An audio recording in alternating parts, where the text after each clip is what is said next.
Adjustable rate mortgages, otherwise known as ARMs, is definitely a popular topic, probably mostly known from the role they played in '06, '07, '08 during the housing crisis. But it is a helpful tool if used right, and it's great for the right borrower in the right situation. So I do want to give you guys an introduction of what it is. So if we look at some key points here, we'll see that they're also called floating mortgages or variable rate mortgages. And the reason for the name, it's pretty straightforward, but the fact that it's can be a fluctuating interest rate, and that rate will follow a particular benchmark. It's also called an index, and what the one that's most commonly used right now is called SOFR, or I think that's how you say it, but it's a secure overnight financing rate, and I'll touch on that in a second later too. They usually do have caps to help protect how much the interest rate can move around, and it's another topic. We'll show you some examples and talk about that a little bit later. But that's really just to protect the borrower from sudden changes in payments or rates. And it can be a viable option for home buyers that are planning on selling or refinancing their home soon after they get the ARM on their loan. So it depends on the situation of who's going to use it and who won't use it. A very common structurally arm is a hybrid arm. And a hybrid arm is basically just a combination of fixed and adjustable rate periods. So for the first initial period, the rate will be fixed. And then after that time that it's up, the rate will begin to float or adjust according to the index that it tracks. So for example, I have two arm examples here that I'll show you kind of how to read. This 5-6 arm basically means that the rate will be fixed at a certain rate for the first 5 years, and then it'll adjust every 6 months after that. And for the 7-1 arm, the rate will be fixed for the first 7 years, and it'll adjust every year after that. So again, fixed rate period, and then it goes to the adjustment periods. So advantages and disadvantages. You can save money with the intro or teaser rate. Usually speaking, the introductory fixed rate can be lower than what the adjustable or current rates are on a 30-year fix, and that's usually why people look at them. It really will depend on market conditions though. And it can be good for a short-term purchase or like such as a starter home or a flip, or really just if you plan on refinancing in the short term. Again, this is something that you might want to consider. And it helps you again put money aside for other goals.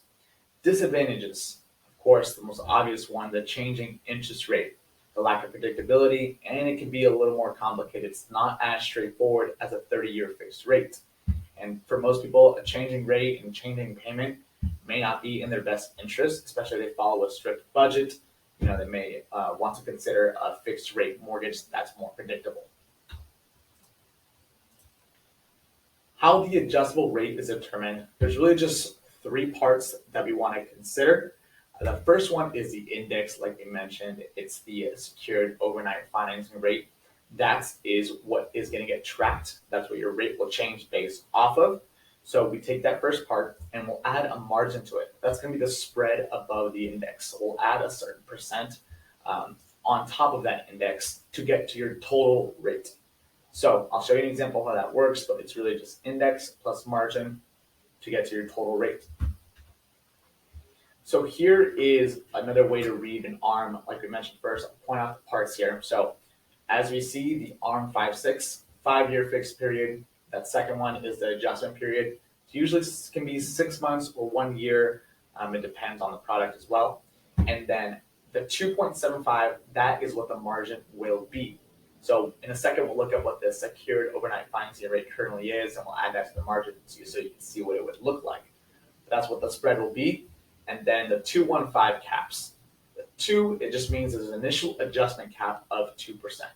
So if you start out in the fixed period with a rate of, let's say, 6%, and after the fixed period is over, the first adjustment that the loan product will make cannot be more than 2% from where you started. So if for some reason the secured overnight financing rate is above 8%, then it'll just get capped to 6 plus 2%, 8%. And the 1 is a periodic adjustment cap, which means it cannot adjust more than 1% each time it adjusts. So like we mentioned, it'll adjust every 6 months based on the index. It will not increase by more than 1% each time to help you, I guess, at least add some predictability to what your payment max can be.